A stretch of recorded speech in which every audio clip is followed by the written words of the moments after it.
BBC Urdu news T V کے district reporter سید ملازم شیرازی قتل کے مقدمے میں مطلوب بیرون ملک فرار ہونے والے اشتہاری ملزم کو تھانہ بیرا کے SHO حافظ میسم رضا نے انٹرپول کی مدد سے حمزہ مدثر نامی ملزم کو قطر سے گرفتار کر کے پاکستان منتقل کر لیا۔ تفصیلات کے مطابق دسمبر 2021 میں نوائی قصبہ خان محمد والا میں نصر اقبال کو قتل کر دیا گیا تھا۔ اس واردات میں ملوث ملزم حمزہ مدثر واردات کے بعد بیرون ملک فرار ہو گیا تھا۔ پولیس نے انٹرپول سے ریڈ وارنٹ حاصل کیا اور بین الاقوامی قانونی تعاون کے تحت ملزم کو قطر سے گرفتار کر کے پاکستان منتقل کر دیا گیا، جہاں اسے SHO حافظ میسم رضا کی تحویل میں دے دیا گیا۔ ملزم کے دیگر ساتھی پہلے گرفتار ہو کے جیل بند ہیں۔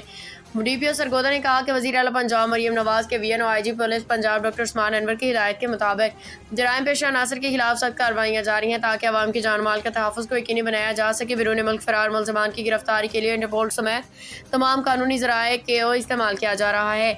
CCD اور پولیس کی ان مؤثر کارروائیوں کو مقامی عوام نے بھی سراہا اور امید ظاہر کی کہ جرائم کا مکمل خاتمہ جلد ممکن ہوگا۔